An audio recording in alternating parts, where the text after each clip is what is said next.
What drill bit do you use to drill recycled plastic? Depending on the size of hole we're doing really, but for our screw holes we always drill out the thickness of the shank of the screw so that just the thread's getting into the plastic, because there's not a great deal of give in the plastic sideways, if you see what I mean. So this is a high-speed steel drill bit, and we have a countersink on that as well, so that just to let the screw head into the plastic to be flush.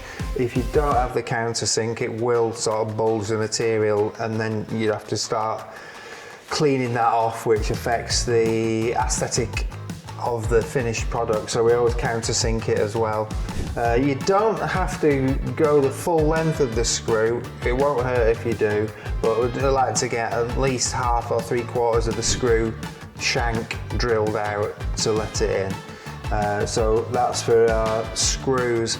And for our bolts, we've been using spade bits at a lower speed, and this is a 16mm spade bit which we use for 10mm holes to allow for any alteration due to temperature and things like that, and also we like to make it a little bit easier for people to line stuff up and get it together on site.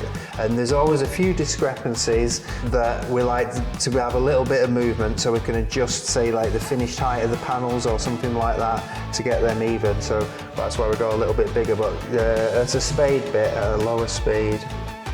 I guess you could use any twist bits as well, but this is what we've settled with. You know, it's economical and readily available, so.